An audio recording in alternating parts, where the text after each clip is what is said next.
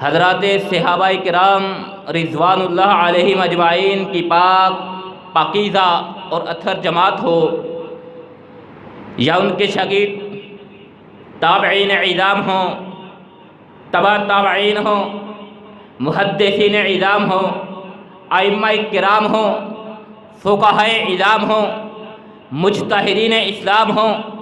محققین اسلام ہوں، مصنفین اسلام ہوں، منصرین اسلام ہوں، مفسرین اسلام ہوں، شہدائے اسلام ہوں، مجاہدین اسلام ہوں، صوفیاء اعظام ہوں، بزرگان دین ہوں، شعراء اعظام ہوں، مولا کریم ذوالجلال والاکرام دلوں کے بھید کو جاننے والے جس نے بھی تیرے دین حنیف کی خاطر خلوص سے نیت سے جو بھی محنت کی ہو، اس کی اس محنت و کاوش کو اپنی بارگاہ میں قبول و منظور فرماتے ہوئے ان کے لیے ذریعہ نجات بنانے کے ساتھ ساتھ، ان کے لیے توشہ آخرت بنانے کے ساتھ ساتھ، ہم خاکساروں کو، ہم گناہ گاروں کو، ہم سیاہ کاروں کو ان کے نقشہ قدم پہ چلنے کی توفیق عطا فرما، آمین یا رب العالمین۔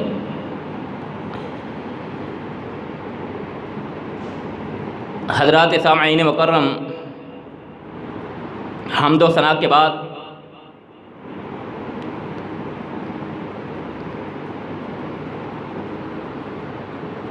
دین اسلام، دین حنیف کہ جس کی بنیاد 5 چیزوں پہ رکھی گئی ہے، ان 5 چیزوں میں سے کسی ایک کی کمی انسان کو اسلام سے خارج کرا دیتی ہے۔ کسی ایک چیز، کسی ایک رکن کا انکار انسان کے دعوی ایمان پہ سوالیہ نشان لگا دیتا ہے۔ حضرات، ان 5 چیزوں میں سے ایک اہم، بڑی اور بدن عبادت یہ بیت اللہ کا حج ہے، اللہ کے گھر کا حج۔ حضرات، سب سے پہلے رب کی ربوبیت کو تسلیم کرنا، رب کے حبیب کی ختم نبوت پہ ایمان لانا، رب کے ملائکہ پہ، رب کی کتب پہ، رب کی صفات پہ ایمان لانا، رب کے انبیاء کو تسلیم کرنا، اس کے بعد عبادات کی طرف آنا، نماز کی ادائیگی، زکوٰۃ کی ادائیگی، رمضان المبارک کے روزے کی ادائیگی اور حج۔ ان 5 چیزوں پہ دین اسلام کی بنیاد ہے۔ حضرات، حج کا سیزن ہے، لوگ جوک در جوک، گروہ در گروہ جذبہ ایمانی سے لبریز، غیرت ایمانی کے تحت اپنے وطن کو چھوڑ کے، اپنے علاقے کو چھوڑ کے، اپنے گھر کو چھوڑ کے،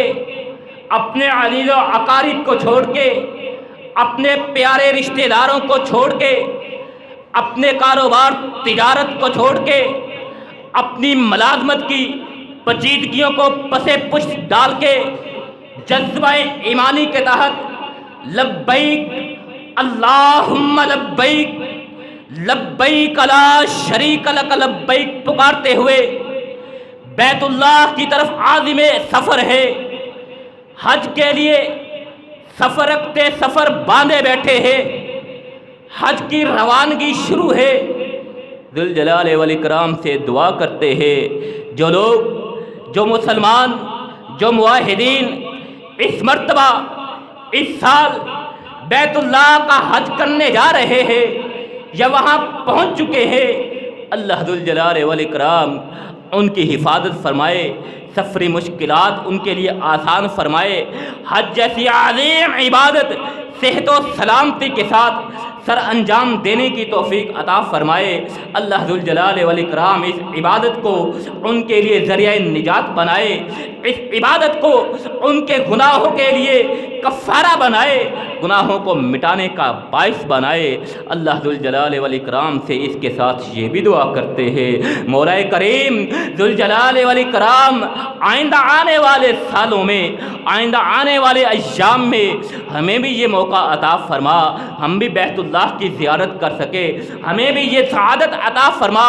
ہم بھی بیت اللہ کا طواف کر سکے، ہمیں بھی یہ سعادت عطا فرما، ہم بھی بیت اللہ کے چکر لگاتے ہوئے لبیک اللہم لبیک لبیک لا شریک لک لبیک کے فلک شگاف نعرے لگاتے رہے، اور اس کے ساتھ ساتھ پیارے حبیب جناب محمد الرسول اللہ صلی اللہ علیہ وسلم کے روضہ اطہر کی زیارت اور حاضری نصیب فرما۔ حضرات، حج اسلام کا پانچواں بنیادی رکن ہے۔ جس طرح دائرہ اسلام میں داخل ہونے کے لیے رب کی توحید کا اقرار لازم ہے، رب کی ربوبیت کو ماننا لازم ہے، جس طرح دائرہ اسلام میں داخل ہو کے نماز کی ادائیگی لازم ہے، جس طرح زکوٰۃ کی ادائیگی اسلامی معاشرے میں لازم ہے، اور جس طرح بندگی کا مظہر، عبادت کا مظہر روزے کی شکل میں ادا کرنا لازم ہے، بعینہ ہی یہ حج بھی اسی طرح لازم اور فرض ہے مسلمانوں پہ۔ جس کے پاس استطاعت ہے، جو رخت سفر باندھ سکتا ہے، جو عازم سفر ہو سکتا ہے، جو بیت اللہ تک پہنچنے کی طاقت اور استطاعت رکھتا ہے، ذوالجلال والاکرام نے فرض کیا ہے، اسے حکم دیا ہے کہ وہ زندگی میں کم از کم ایک مرتبہ بیت اللہ کا حج لازمی کرے۔ حضرات، رسول اللہ صلی اللہ علیہ وسلم نے ارشاد فرمایا، اللہ ذوالجلال والاکرام فرماتے ہیں کہ جو شخص استطاعت ہونے کے باوجود، قوت اور طاقت ہونے کے باوجود، وسائل اور اسباب ہونے کے باوجود بھی حج نہیں کرتا، بیت اللہ کی حاضری ادا نہیں کرتا، اللہ ذوالجلال والاکرام کو اس کی نمازوں کی کوئی پرواہ نہیں، اس کی زکوٰۃ صدقات و خیرات کی کوئی پرواہ نہیں، اس کا صبح سے لے کر شام تک بھوکا پیاسا رہنا، ساری رات مصلی پہ اللہ کی بندگی کرتے رہنا، اللہ ذوالجلال والاکرام کو اس کی ان عبادات کی کوئی پرواہ نہیں، جو جان بوجھ کے اسباب و وسائل ہونے کے باوجود، قوت اور طاقت ہونے کے باوجود، استطاعت ہونے کے باوجود بھی حج ادا نہیں کرتا۔ حضرات، حج کا سیزن ہے، لوگ اللہ کے فضل و کرم سے اس عظیم سعادت کو، اس عظیم فریضے کو سر انجام دینے کے لیے جوک در جوک بیت اللہ کا سفر کیے جا رہے ہیں۔ حضرات، یہ حج کا سیزن، اس کے ساتھ جد الانبیاء حضرت ابراہیم علیہ السلام کی سیرت کا دور، آپ علیہ السلام کی حیات مبارکہ کا تذکرہ بھی کیا جائے گا، قربانی کے مسائل پہ بھی گفتگو کی جائے گی، عید الاضحیٰ کی فضیلت اور مقام پہ بھی گفتگو کی جائے گی، لیکن مناسب سمجھتے ہیں کہ اس کا آغاز عظیم ترین عبادت جو دین اسلام کا ستون ہے، جو دین اسلام کی بنیاد ہے، اس سے کیا جائے۔ حضرات، حج ایک اجتماعی عبادت ہے، حج ایک اجتماعی عبادت ہے جو مسلمان معاشرے کی، جو مسلمانوں کی طاقت اور یکجہتی کی علامت ہے کہ دنیا کائنات کے میں پھیلے ہوئے، کائنات کے کناروں تلک پھیلے ہوئے رب کی ربوبیت کو تسلیم کرنے والے، رب کی الوہیت پہ ایمان لانے والے، رب کے انبیاء پہ ایمان لانے والے، رب کے حبیب خلیل پیغمبر ابراہیم علیہ السلام کی سیرت سے ایمان افروز ہونے والے، اللہ ذوالجلال والاکرام کے پیارے پیغمبر جناب محمد الرسول اللہ صلی اللہ علیہ وسلم کی نبوت اور رسالت پہ ایمان بھی لانے والے، اور اس کے ساتھ آپ علیہ السلام کی ختم نبوت کے لیے کٹ مر جانے والے، دنیا کے کسی بھی کنارے میں ہو، دنیا میں کے کسی بھی خطے کے رہنے والے ہو، دنیا کے کسی بھی علاقے کے واسی ہو، ان کے ایک یکجہتی ہے، ان میں ایک بھائی چارہ ہے، اور ان کا ایک ہی انداز ہے عبادت کا، ایک ہی طرز بندگی ہے، ایک طریقے سے تمام قسم کے اختلافات کے باوجود، رنگ و نسل کے اختلاف کے باوجود، زبان اور تہذیب کے اختلاف کے باوجود، معاشرت اور معاشی حالات کے اختلاف کے باوجود، وہ رب کی عبادت یکجہتی کے ساتھ، بھائی چارے کے ساتھ اور ایک انداز سے کرنے والے ہیں۔ حضرات، یہ حج کیا ہے؟ اس کے متعلق اللہ ذوالجلال والاکرام کا کیا فرمان ہے کہ وَلِلَّهِ عَلَى النَّاسِ حِجُّ الْبَيْتِ مَنِ اسْتَطَاعَ إِلَيْهِ سَبِيلًا وَمَنْ كَفَرَ فَإِنَّ اللَّهَ غَنِيٌّ عَنِ الْعَالَمِينَ۔ فرمایا اللہ نے صاحب استطاعت پہ اللہ نے حج فرض کر دیا ہے، استطاعت ہونے کے باوجود جو اس کا انکار کرتا ہے، اللہ ذوالجلال والاکرام فرماتے ہیں فَإِنَّ اللَّهَ غَنِيٌّ عَنِ الْعَالَمِينَ، اللہ بے پرواہ ہے جہان والوں سے، اللہ تمام دنیا سے بے نیاز ہے۔ حضرات، رسول اللہ صلی اللہ علیہ وسلم کے پاس ایک شخص آتا ہے، حضرت عمر بن خطاب رضی اللہ تعالی عنہ بیان فرما رہے، قال بیننا نحن عند رسول اللہ صلی اللہ علیہ وسلم ذات یوم اذا طلع علینا رجل شدید بیاض ثیاب شدید سواء الشعر لا یرا علیہ اثر السفر ولا يعرفه منا احد حتى جلس الى النبي صلى الله عليه وسلم فاسند ركبتيه الى ركبتيه ووضع كفيه على فخذيه فقال يا محمد صلى الله عليه وسلم فقال يا محمد اخبرني عن الاسلام فقال يا محمد اخبرني عن الاسلام قال الاسلام ان تشهد ان لا اله الا الله وحده لا شريك له وان محمدا عبده ورسوله وتقيم الصلاة وتؤتي الزكاة وتصوم رمضان وتحج البيت ان استطاع الیہ سبیلا۔ بخاری و مسلم کی روایت مشہور ترین روایت ہے، یہی سے ہی اسی حدیث کو حدیث جبرائیل کے نام سے یاد کیا جاتا ہے کہ حضرت عمر بن فاروق رضی اللہ تعالی عنہ بیان فرما رہے، ایک دن ہم رسول اللہ صلی اللہ علیہ وسلم کے پاس موجود تھے، آقائے کائنات علیہ الصلاۃ والسلام ہمارے درمیان تشریف فرما تھے۔ اذا طلع علینا رجل،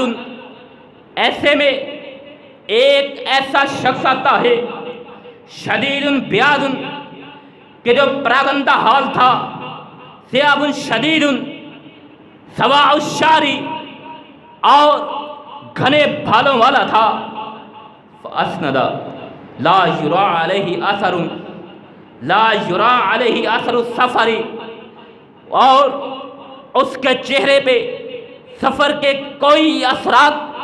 نظر نہیں آتے تھے، لیکن پھر بھی ولا یعرفہ منا احد، ہم میں سے کوئی شخص بھی اسے جانتا نہیں تھا۔ ایسا شخص تھا، گویا ابھی پاس سے ہی آیا ہو کہ اس کو دیکھنے سے یہ اندازہ نہیں ہوتا تھا کہ یہ دور دراز کا سفر طے کر کے آیا ہے،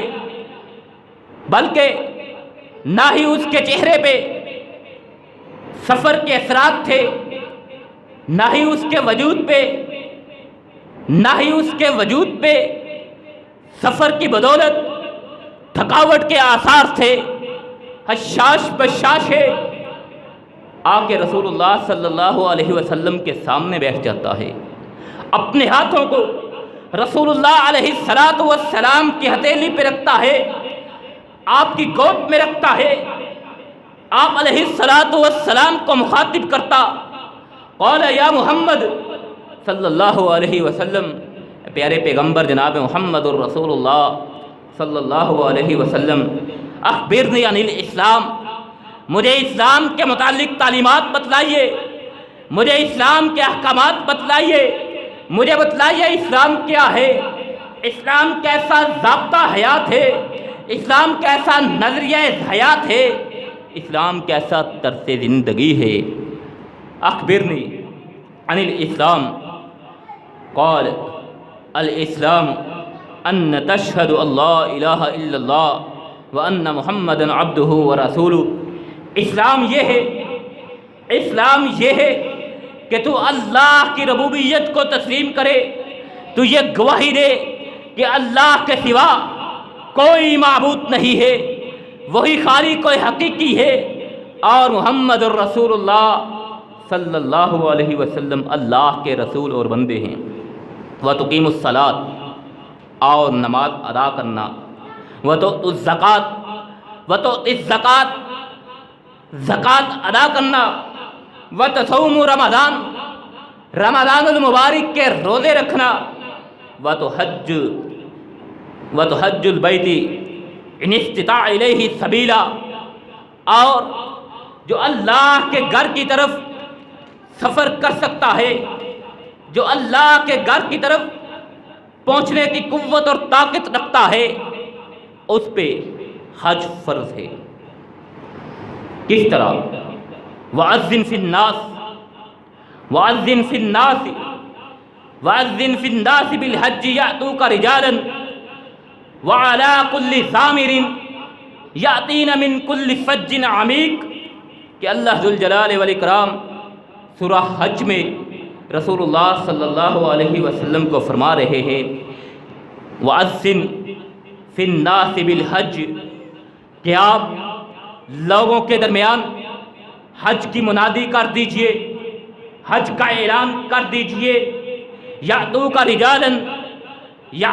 رجالا وعلی کل ضامر، آپ دیکھیں گے کہ لوگ آپ کے پاس پاک پیادہ بھی آئیں گے، کل ضامر یأتین من کل فج عمیق، پاک پیادہ بھی لوگ آپ کی طرف آئیں گے، اور دبلے پتلے اونٹوں پہ سفر کرتے ہوئے بھی لوگ آپ کی طرف دوڑتے چلے آئیں گے۔ یہ اللہ ذوالجلال والاکرام نے حج کی فرضیت پہ سورہ حج میں یہ ارشاد فرمایا کہ آپ لوگوں میں حج کا اعلان کر دیجئے، حج کی فرضیت کا اعلان کر دیجئے کہ ان اول بیتم، اس لیے حج فرض ہے، اس لیے فرض کیا ہے کہ ان اول بیت وضع للناس للذی ببکۃ مبارک وہدی للعالمین فیہ آیات بینات مقام ابراہیم ومن دخلہ کان آمنا وللہ علی الناس حج البیت من استطاع الیہ سبیلا ومن کفر فإن اللہ غنی عن العالمین۔ اللہ ذو الجلال والاکرام سورہ آل عمران میں فرماتے ان اول بیت وضع للناس للذی ببکۃ مبارک وہدی، بلا شبہ اللہ کا سب سے پہلا گھر جو سرزمین مکہ میں ہے بنایا لوگوں کے لیے بنایا گیا، وہدی للناس وہدی للعالمین، یہ اللہ کا گھر لوگوں کے لیے سرچشمہ ہدایت ہے، یہ اللہ کا گھر لوگوں کے لیے ہدایت کا سرچشمہ ہے۔ فیہ آیات بینات، اللہ کے اس گھر میں واضح نشانیاں اور دلائل موجود ہے۔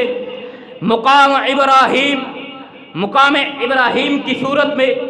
ومن دخلہ، جو اس گھر میں داخل ہو گیا، جو یہاں تک پہنچ گیا، کان آمنا، وہ امن میں آ گیا، وہ سکون میں آ گیا، وہ اطمینان میں آ گیا، وہ سکینت میں آ گیا۔ وعلی اللہ علی الناس حج البیت، وعلی اللہ علی الناس حج البیت من استطاع الیہ سبیلا، اور جو لوگ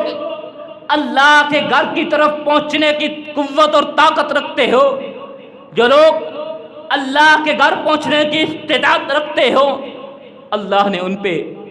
اس گھر کی حاضری کو لازم قرار دے دیا ہے، اس گھر کے حج کو لازم قرار دے دیا ہے۔ ومن کفر، اور جو اللہ کے اس حکم کا انکار کرے، جو اللہ کے اس حکم سے روح گردانی کرے، فإن اللہ غنی عن العالمین، تو پھر یاد رکھیے اللہ ذو الجلال والاکرام غنی ہے، دنیا والوں سے بے نیاز ہے، دنیا والوں سے بے پرواہ ہے۔ حضرات، یہ حج کی فرضیت اللہ ذو الجلال والاکرام نے قرآن مجید فرقان حمید میں بیان فرمائی، اور ساتھ یہ بھی ارشاد فرمایا کہ یہ بیت اللہ کا گھر، یہ کائنات میں سب سے پہلا اللہ کا گھر ہے، اور یہ دنیا کے لیے، دنیا والوں کے لیے، اہل دنیا کے لیے رشد و ہدایت کا مرکز ہے، ہدایت کا منبع و پیامبر ہے۔ اور اس کی فضیلت بیان فرماتے ہوئے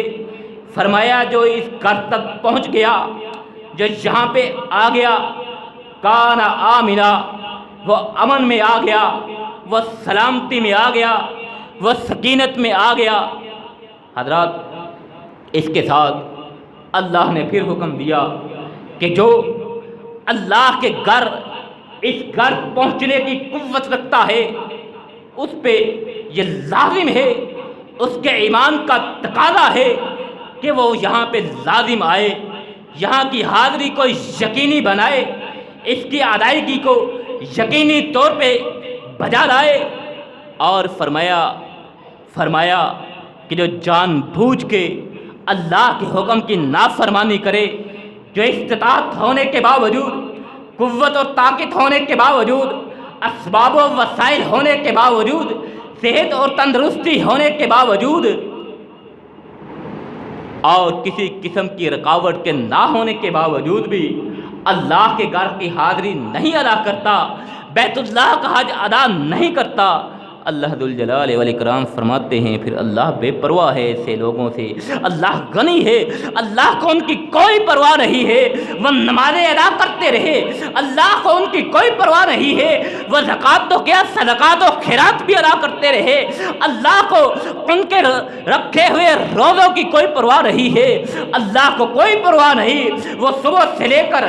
شام تک بھوکے پیاسے رہے، رات سے لے کر صبح تلک وہ مسلح پہ کھڑے رہے۔ اللہ ذوالجلال والاکرام کو ایسے لوگوں کی عبادت، ایسے لوگوں کی بندگی، ایسے لوگوں کے صدقات و خیرات کی کوئی پرواہ نہیں ہے، جو استطاعت ہونے کے باوجود، جو قوت اور طاقت ہونے کے باوجود، جو اسباب و وسائل ہونے کے باوجود بھی جان بوجھ کے، کسی قسم کی رکاوٹ کے نہ ہونے کے باوجود بھی جان بوجھ کے اللہ کے گھر کی حاضری کو یقینی نہیں بناتا۔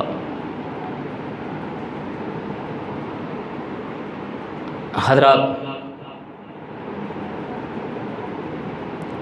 بیت اللہ اللہ کا پہلا گھر،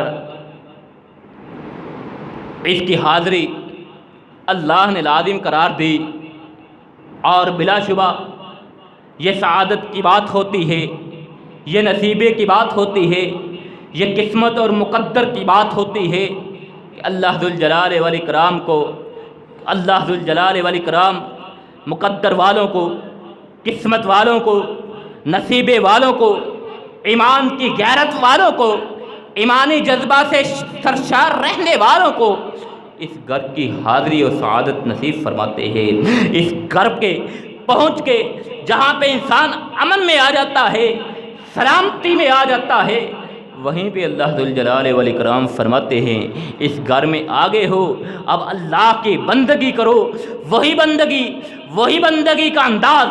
وہی عبادت کا انداز جو اپنے علاقے میں، اپنے گھر میں، اپنے وطن میں ادا کیا کرتے تھے، جس طرح نماز اپنے وطن میں ادا کرتے تھے، اپنے علاقے میں ادا کرتے تھے، اپنے گھر میں ادا کرتے تھے، یہاں پہ آئے ہو یہاں پہ بھی ادا کرو، نماز یہاں پہ ادا کرو۔ فرق تو میں بتلاتا ہوں، اپنے وطن میں، اپنے گھر میں ادا کرو گے، نماز کی ادائیگی کا فریضہ ادا ہوگا، ایک نماز کا ثواب ملے گا، 27 نمازوں کا ثواب ملے گا، 700 نمازوں تلک ثواب ملے گا۔ لیکن یہاں پہ آ کے اگر تم ایک نماز ادا کرو گے، یہاں پہ آنے کی بدولت تمہیں ایک نماز کے بدولت 1,00,000 نماز کا ثواب دیا جائے گا۔ حضرات، اس لیے بیت اللہ یہ امن، یہ سلامتی والا گھر ہے، اور اللہ ذوالجلال والاکرام نے اس گھر میں اپنی نشانیاں بھی رکھی ہے۔ مقام ابراہیم، صفا مروہ، حجر اسود، یہ اللہ ذوالجلال والاکرام کی نشانیاں ہے۔ حج یہ بنیاد اسلام میں سے ایک اہم رکن ہے، ارکان اسلام میں سے ایک اہم ترین رکن ہے کہ حضرت ابو ہریرہ رضی اللہ تعالی عنہ بیان فرماتے ہیں، سئل رسول اللہ صلی اللہ علیہ وسلم ای العمل افضل قال الایمان باللہ ورسولہ قیل ثم ماذا قال الجہاد فی سبیل اللہ قیل ثم ماذا قال حج مبرور۔ رسول اللہ صلی اللہ علیہ وسلم سے پوچھا گیا، امام المحدثین حضرت ابو ہریرہ رضی اللہ تعالی عنہ بیان فرما رہے، رسول مکرم علیہ السلام سے پوچھا گیا، آپ علیہ السلام سے سوال کیا گیا، سئل رسول اللہ صلی اللہ علیہ وسلم ای العمل افضل، آپ علیہ السلام بتلائیے سب سے بہترین عمل کون سا ہے، سب سے بہترین عبادت، بندگی، نیکی اور عمل کون سا ہے؟ قال الایمان باللہ ورسولہ، سب سے بہترین عمل، سب سے افضل ترین نیکی، سب سے بڑا کام، سب سے بلند ترین نیکی اللہ پہ ایمان لانا اور اللہ کے رسول پہ ایمان لانا، اللہ کی ربوبیت کو تسلیم کرنا، اللہ کے حبیب کی رسالت اور ختم نبوت کو تسلیم کرنا سب سے بڑی نیکی ہے۔ باقی جتنی بھی نیکیاں ہیں، جتنے بھی اعمال ہیں، اس کے بعد ہیں ایمان نہیں ہے آپ کی نیکی کی کوئی قیمت نہیں ہے، ایمان نہیں ہے آپ کی نیکی کی کوئی قدر نہیں ہے، ایمان نہیں ہے آپ کی نیکی کسی کھاتے کی نہیں ہے، کسی کام کی نہیں ہے۔ اس لیے سب سے پہلی شرط ایمان ہے اللہ پہ، اللہ کے پیارے پیغمبر جناب محمد الرسول اللہ صلی اللہ علیہ وسلم پہ۔ قیل ثم ماذا، حضرت ابو ہریرہ رضی اللہ تعالی عنہ بیان فرماتے پھر پوچھا گیا اس کے بعد کون سی نیکی افضل ہے؟ اس کے بعد اللہ پہ ایمان لے آنے کے بعد، اللہ کے رسول کی رسالت پہ ایمان لے آنے کے بعد پھر سب سے بڑا عمل کون سا ہے؟ قال الجہاد فی سبیل اللہ، اللہ پہ ایمان لانے کے بعد بڑی نیکی، عظیم ترین نیکی، بلند ترین عمل اگر کوئی ہے وہ اللہ کے راستے میں جہاد ہے، اللہ کے راستے میں نکلنا ہے، اللہ کے دین کی سر بلندی کے لیے اپنے آپ کو، اپنے مال و متاع کو، اپنی اولاد کو، اپنی جان تلک کو قربان کر دینا، یہ اللہ پہ ایمان لانے کے بعد سب سے بڑی نیکی ہے۔ قیل ثم ماذا، ثم ماذا، فرمایا اس کے بعد کون سی نیکی ہے؟ قال حج مبرور، حج مبرور، حج ادا کرنا، حج مبرور یہ بڑی ترین نیکی ہے۔ حضرات یہاں پہ رسول اللہ صلی اللہ علیہ وسلم نے تین نیکیوں کا کام، تین اعمال بتلائے ہیں جو سب سے بڑے ہیں، جو سب سے اہم ہیں، جو سب سے پہلے اور مقدم ہیں۔ ان میں سب سے پہلے اللہ اور اس کے رسول پہ ایمان، پھر اللہ کے دین کی سر بلندی کے لیے اللہ کے رسول علیہ الصلاۃ والسلام کی ختم نبوت کے تحفظ کے لیے نکلنا، اپنے آپ کو بھی کھپا ڈانا، اپنے مال و متاع کو بھی لٹا دینا، ضرورت پڑے اپنی جان تلک کی قربانی دے دینا، اللہ کے دین کی خاطر، اللہ کے پیارے پیغمبر کی ختم نبوت کی خاطر۔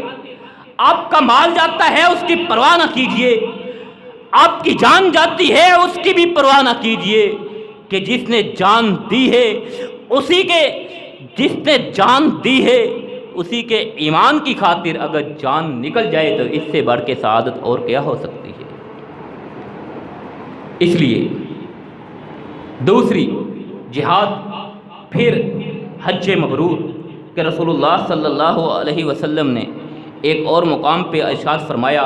قال رسول اللہ صلی اللہ علیہ وسلم ایھا الناس قد فرض اللہ علیکم الحج،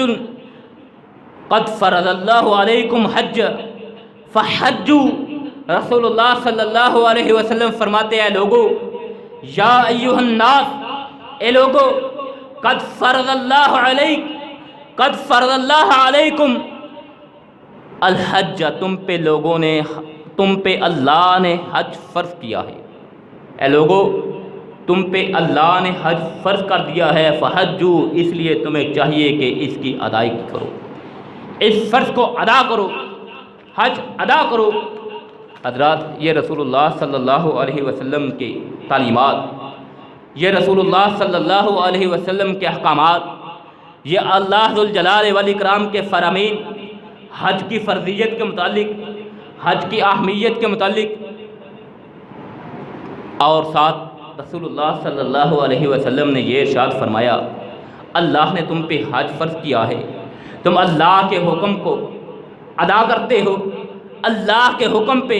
سر تسلیمیں کرتے ہو، اس کے بدلے تمہیں کیا ملے گا؟ رسول اللہ صلی اللہ علیہ وسلم نے ارشاد فرمایا، الحج مبرور لیس لہ جزاء الا الجنہ، کہ حج مبرور کی جزا،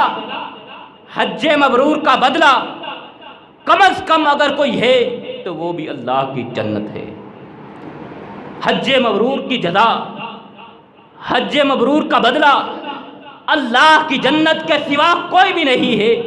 اللہ کی جنت کے سوا کچھ بھی نہیں ہے کہ جس میں اللہ کی نافرمانی نہ کی گئی ہو۔ یہ حج مبرور اس حج کو کہتے ہیں کہ جس میں حج کے